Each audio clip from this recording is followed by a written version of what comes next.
Hello viewers, আসসালামু আলাইকুম। কেমন আছেন সবাই? আশা করছি সবাই আল্লাহর অশেষ রহমতে ভালো আছেন। আমি আলহামদুলিল্লাহ ভালো আছি। আমি Touhidur Rahman Chayan, educational consultant from Digi Edu Pro Bangladesh. আপনারা জানেন আমি প্রতিদিনই আপনাদের সামনে কিছু না কিছু টপিক নিয়ে আসি, ইনফরমেশন নিয়ে আসি আপনাদের সাথে শেয়ার করার জন্য।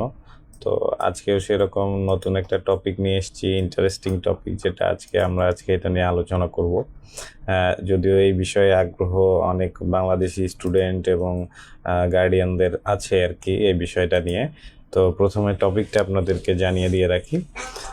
টপিকটা হচ্ছে এরকম, আমাদের দক্ষিণ এশীয় দেশ যেমন হচ্ছে চায়না, মালয়েশিয়া এবং তুর্কি, সেই সাথে চায়না, মালয়েশিয়া, তুর্কি কোনটা আসলে স্টাডির জন্য বেটার একটা ডেস্টিনেশন, আমরা আজকে কিছু বিষয়ের উপর কম্প্যারিজনটা দেখব। আসলে চায়না, মালয়েশিয়া এবং তুর্কি, এগুলোর মধ্যে স্টাডি বেটার হবে কোনটা ডেস্টিনেশনে, আজকে এটা নিয়ে আলোচনা করব। অনেক স্টুডেন্ট প্রশ্ন করে থাকে যে আসলে ভাইয়া এরকম চায়না, মালয়েশিয়া নাকি তুর্কি, কোন দেশে পড়তে যাওয়া বেটার। তো আসলে এটা কম্পেয়ারটা করে নিলে ভালো হয়। আমরা আসলে কম্পেয়ার করি, আজকে কম্প্যারিজনগুলো দেখে আমরা নিজেরাই সিদ্ধান্ত নিব আসলে কোন ডেস্টিনেশনটা বেটার হয়। তো কম্প্যারিজন করতে গিয়ে প্রথমেই যে বিষয়টা নিয়ে কম্প্যারিজন আনতে হয় সেটা হচ্ছে এডুকেশন কোয়ালিটি নিয়ে। তো এডুকেশন কোয়ালিটি নিয়ে তাহলে আলোচনা করা যাক। প্রথমেই চায়নার এডুকেশন কোয়ালিটিটা দেখি। চায়নার এডুকেশন কোয়ালিটিটা এরকম যে ওয়ার্ল্ড র্যাঙ্কিং ইউনিভার্সিটি অনেক আছে চায়নাতে, এটা আপনারাও জেনে থাকবেন বা গুগল করে থাকবেন। কিউএস ওয়ার্ল্ড র্যাঙ্কিংয়ে দেখা যায় যে 100-এর মধ্যে, টপ 100-এর মধ্যে 20+ ইউনিভার্সিটি আছে চায়নার ওয়ার্ল্ড র্যাঙ্কিংয়ে। সো বুঝতেই পারছি আসলে ওয়ার্ল্ড র্যাঙ্কিংয়ে চায়নার ইউনিভার্সিটিগুলো ভালো একটা অবস্থানে আছে। দেন হচ্ছে রিসার্চ ফ্যাসিলিটি স্ট্রং চায়নার অনেক, এটা আসলে বোঝাই যায়, কারণ চায়না নতুন নতুন যে ইনভেনশনের মাঝে আছে, নতুন নতুন আবিষ্কার, সেটা টেকনোলজি, মেডিকেল, যেদিকেই বলেন না কেন, তারা সব সময় নতুন নতুন আবিষ্কার করেই চলেছে এবং জীবনযাত্রাকে আরও সহজ এবং গুণগত মান বজায় রেখে আরও দ্রুত এগিয়ে যাওয়ার চেষ্টা করছে তারা। সো আমরা বলতেই পারি রিসার্চ ফ্যাসিলিটি অনেক স্ট্রং চায়নাতে। তারপর যে জিনিসটা আসে সেটা হচ্ছে ইঞ্জিনিয়ারিং এবং মেডিকেল টেকনোলজি খুব স্ট্রং চায়নাতে, এটা আমরা জেনেই থাকবো। রোবোটিক্স, দেন হচ্ছে আদার্স যে মেশিনারিজ, তারপর হচ্ছে মেডিকেল ইকুইপমেন্ট, ট্রিটমেন্ট, সব দিক দিয়ে মোটামুটি চায়না অনেক বেশি এগিয়ে। সুতরাং ইঞ্জিনিয়ারিং, মেডিকেল টেকনোলজি আসলেই খুব স্ট্রং। তো আমরা বুঝলাম যে চায়নার এডুকেশন কোয়ালিটিটা এরকম। তো মালয়েশিয়ার ক্ষেত্রে যেটা হয়, মালয়েশিয়ার এডুকেশন সিস্টেমটা আসলে তারা ব্রিটিশ ফলো করে। হ্যাঁ, মোট কথা বলতে গেলে ব্রিটিশ এডুকেশন সিস্টেম ফলো করে হচ্ছে মালয়েশিয়া এডুকেশন। আর মালয়েশিয়াতে এরপর যে বিষয়টা লক্ষ্য করা যায় সেটা হচ্ছে ইংলিশ মিডিয়াম বেশি। হ্যাঁ, মালয়েশিয়াতে যে ইউনিভার্সিটি, কলেজগুলো আছে এগুলোতে অধিকাংশগুলোতেই ইংলিশ মিডিয়াম অনেক বেশি ইউনিভার্সিটি আছে। তারপর যে বিষয়টা সেটা হচ্ছে মালয়েশিয়ার যদি ইউনিভার্সিটিগুলোর র্যাঙ্কিং বিবেচনা করি তাহলে এটা মডারেট লেভেল আমরা ধরতে পারি। মালয়েশিয়ার ইউনিভার্সিটিগুলোর র্যাঙ্কিংও খুব খারাপ অবস্থানও না বা খুব ভালো অবস্থানও না, তারা মডারেট লেভেল আছে আর কি। এরপর আসি তুর্কির বিষয়। তুর্কিতে পড়াশোনার ক্ষেত্রে তুর্কিও কিছুটা এগিয়ে থাকবে, কারণ হচ্ছে তুর্কি ইউরোপ স্টাইলের এডুকেশন সিস্টেম ফলো করে। তুর্কির এডুকেশন সিস্টেমটা অনেকটা ইউরোপ বেস। দেন যেটা আসে সেটা হচ্ছে তুর্কির বেশ কিছু ইউনিভার্সিটি ইউরোপের রিকগনাইজ আর কি। এটা একটা easy path way to go to abroad in Europe. হ্যাঁ, যদি আপনি ইউরোপে যেতে চান তাহলে সেক্ষেত্রে এটা একটা ভালো পাথওয়ে হতে পারে। দেন আরেকটা যেটা বিষয় তুর্কির এডুকেশনের ক্ষেত্রে সেটা হচ্ছে ইঞ্জিনিয়ারিং প্রোগ্রাম। তুর্কির অনেক ভালো, এটা মানতে হবে। ইঞ্জিনিয়ারিংয়ের দিক থেকে তারা অনেক এগিয়ে, তাদের ইঞ্জিনিয়ারিং প্রোগ্রামগুলো, এডুকেশন সিস্টেম বা কোয়ালিটি, রিসার্চ, ফ্যাকাল্টি, টিচার সবগুলোই গুণগত মান অনেক ভালো। দেন এখন যদি আমরা এই তিনটা বিষয় নিয়ে এক লাইনে বলতে যাই যে আসলে আমরা তুর্কির বিষয়ে জানলাম, মালয়েশিয়ার বিষয়ে জানলাম, চায়নার বিষয়ে জানলাম, তো তিনটার কম্প্যারিজন করলে এডুকেশন কোয়ালিটি উইনার যদি সিলেক্ট করতে হয় এক্ষেত্রে অবশ্যই আপনাকে চায়না সিলেক্ট করতে হবে। এটা আপনি কম্প্যারিজনটা দেখলে বা কম্পেয়ার করলে আপনি বুঝতে পারবেন। তো এখন আসি আমরা স্টাডি কস্টের বিষয়ে। আসলে বাইরে শুধু তো পড়াশোনা করলেই না, পড়াশোনার পিছনে বেশ কিছু খরচও আছে। যদি আপনি স্কলারশিপ পান দেন ভালো, আর যদি স্কলারশিপ না পান সেক্ষেত্রে তো আপনার খরচের হার কিছুটা বেড়ে যাবে। স্কলারশিপ পেলেও যে আপনার খরচ নেই বিষয়টা এরকম না, খরচ আছে, হয়তোবা সেটা সীমিত পরিমাণে, অথবা স্কলারশিপ না থাকলে সেটা একটু বেশি পরিমাণে। এই তফাৎটা এইখানে। তো এখন এটা স্টাডি কস্টের বিষয়টা জানি। চায়নায় আসলে স্কলারশিপ অনেক পাওয়া যায়, অনেক বলতে অনেক, প্রায় প্রতিটা ইউনিভার্সিটি চায়নাতে স্কলারশিপ দিয়ে থাকে। স্কলারশিপের বিভিন্ন ক্যাটেগরিও থাকে। সবচেয়ে বড় বিষয় যেটা, চায়নাতে ফুল ফান্ড স্কলারশিপটা অ্যাভেলেবেল থাকে। অনেক ক্ষেত্রেই ফুল ফান্ড স্কলারশিপ পাওয়া যায়, প্লাস স্টাইপেন্ডও পাওয়া যায়।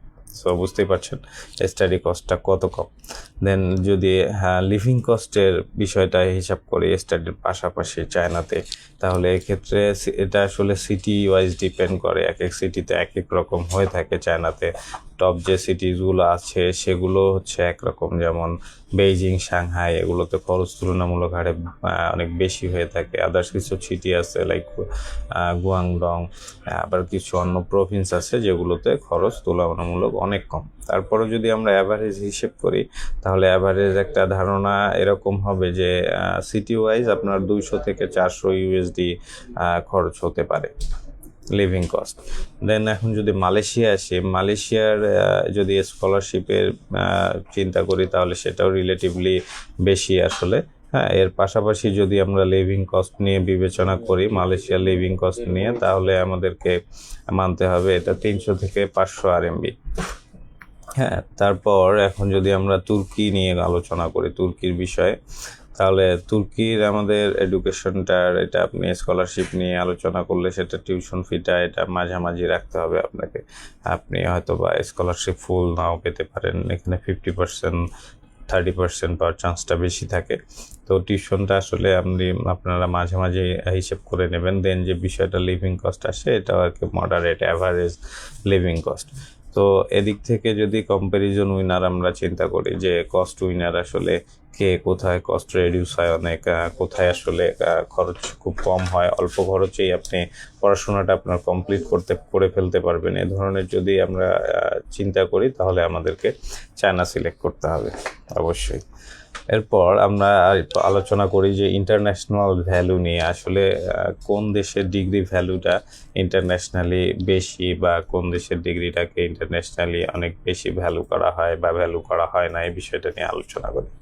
তো চায়নার ডিগ্রি ভ্যালু নিয়ে যদি আমরা আলোচনা করি তাহলে এক্ষেত্রে বলা যায় যে এশিয়া মার্কেটে চায়নার ডিগ্রি ভ্যালু অনেক স্ট্রং এবং তাদের রিসার্চ ফিল্ডও অনেক স্ট্রং। সেদিক থেকে মালয়েশিয়াতে আর কি ইউকে অ্যাফিলিয়েটেড প্রোগ্রাম থাকে, এটা একটা অ্যাডভান্টেজ থাকে যে তাদের ইউকে অ্যাফিলিয়েটেড প্রোগ্রাম থাকে। দেন তুর্কির যদি আমরা আলোচনা করি তুর্কি নিয়ে, তাহলে বলতে হয় ইউরোপ মোবিলিটি কিছু ক্ষেত্রে পসিবল আর কি। তুর্কি থেকে আপনি ইউরোপে মুভ করতে পারবেন, তাদের ইউনিভার্সিটি ইউরোপ রিকগনাইজ আছে। সো আপনি ইউরোপ মুভ করতে পারবেন, খুব একটা কষ্ট হবে না। তো গ্লোবাল ভ্যালু, এখানেও যদি গ্লোবাল ভ্যালু উইনার আমরা চিন্তা করি তাহলে এখানে মালয়েশিয়ার থেকে এগিয়ে থাকবে চায়না এবং তুর্কি। এখন স্টুডেন্ট লাইফ নিয়ে কথা বলা যাক। স্টুডেন্ট লাইফ কোথায় কেমন? চায়নাতে আসলে স্টুডেন্ট লাইফ, চায়না একটা সেফ কান্ট্রি, এটার সিটিগুলো অনেক মডার্ন এবং টেকনোলজি অ্যাডভান্সড। এদিক থেকে মালয়েশিয়াতে যদি হিসেব করেন, মালয়েশিয়া মুসলিম ফ্রেন্ডলি একটা দেশ, ইংলিশ ওয়াইডলি ইউজড হয়, হ্যাঁ ইংলিশ ওয়াইডলি ইউজড হয়। এবং তুর্কিতে যদি আমরা হিসেব করি তাহলে তুর্কির কালচারটা আসলে অনেকটা ইউরোপ এবং এশিয়ার একটা মিক্স কালচার, বিষয়টা এরকম। তো ভিউয়ার্স, এখন আমরা যে বিষয়গুলো কয়েকটা টপিক নিয়ে আলোচনা করলাম, তো এগুলোর যদি আমরা ফাইনাল একটা ভার্ডিক্ট করতে যাই তাহলে এরকম আসে, যদি বেস্ট স্কলারশিপ আমরা বিবেচনা করি যে বেস্ট স্কলারশিপ অপরচুনিটিটা কোন দেশে বেশি, তাহলে এটা চায়না এগিয়ে থাকবে। তারপর যদি হিসেব করি ইংলিশ ফ্রেন্ডলি আসলে কান্ট্রি কোনটা, যেখানে আমি ইংলিশ ওয়াইডলি ইউজ হয়, যেখানে নর্মালি ইংলিশ হচ্ছে ল্যাঙ্গুয়েজ যেটা সবাই ইউজ করে, সেদিক থেকে সেটা হচ্ছে মালয়েশিয়া হবে। এরপর যদি আমরা ইউরোপ এক্সপোজারের কথা চিন্তা করি তাহলে এটাতে তুর্কিকে এগিয়ে রাখতে হবে। তো আর অল অ্যাভারেজ যদি আমরা চিন্তা করি তাহলে অবশ্যই আপনাকে চায়নাকে এগিয়ে রাখতে হবে, কারণ চায়নার এডুকেশন সিস্টেম, চায়নার রিসার্চ, চায়নার হচ্ছে আপনার এনভায়রনমেন্ট, চায়নার ইন্টারন্যাশনাল ডিগ্রির ভ্যালু, চায়নার স্টুডেন্ট লাইফ, সব কিছু all average China always best. তো সো ডেস্টিনেশন চুজ করার আগে বাজেট, ক্যারিয়ার গোল, সাবজেক্ট সব কিছুই আসলে কনসিডার করা দরকার। সো ভিউয়ার্স, আজকে আমরা আলোচনা করলাম আসলে 3টা কান্ট্রির মধ্যে বেটার কোন কান্ট্রিটা হয় আপনার এডুকেশনের জন্য, আপনার ক্যারিয়ার গোলের জন্য। তো আশা করি যে আপনারা সবাই বুঝতে পেরেছেন যে আসলেই সব দিক থেকে চায়না এগিয়ে, যে অদূর ভবিষ্যতে চায়না ওয়ার্ল্ড এডুকেশন সিস্টেমকে লিড করবে, যা বোঝা যায় এখন থেকে। সো ভিউয়ার্স, এই বিষয়ে যদি আপনাদের এই কম্প্যারিজন নিয়ে চায়না, মালয়েশিয়া এবং তুর্কির যে কম্প্যারিজনটা আজকে করা গেল, এই কম্প্যারিজন নিয়ে যদি আপনাদের কোনো কোশ্চেন থাকে, অথবা চায়নার এডুকেশন নিয়ে আপনি যদি কোনো প্রোগ্রামে ইন্টারেস্টেড থাকেন স্কলারশিপে চায়না যাওয়ার জন্য, তাহলে অবশ্যই আমাদের ডিজি এডু প্রো বাংলাদেশ পেজে মেসেজ করবেন, অথবা পেজে দেওয়া আমাদের অভিজ্ঞ কনসালটেন্টদের সাথে যোগাযোগ করবেন। আমার সাথে যোগাযোগ করতে পারেন, পেজে নক করলে আমার কন্ট্যাক্ট নাম্বারও পেয়ে যাবেন। সো যে কোনো প্রশ্ন থাকলে করতে পারেন, আমি যথেষ্ট চেষ্টা করব আপনাদেরকে সঠিক ইনফরমেশন দেওয়ার। সো আজকে এ পর্যন্তই, পরবর্তীতে আবার কোনো নতুন কোনো টপিক, নতুন ইনফরমেশন নিয়ে চলে আসবো আপনাদের সামনে। সে পর্যন্ত সবাই ভালো থাকবেন, সুস্থ থাকবেন। আল্লাহ হাফেজ, আসসালামু আলাইকুম।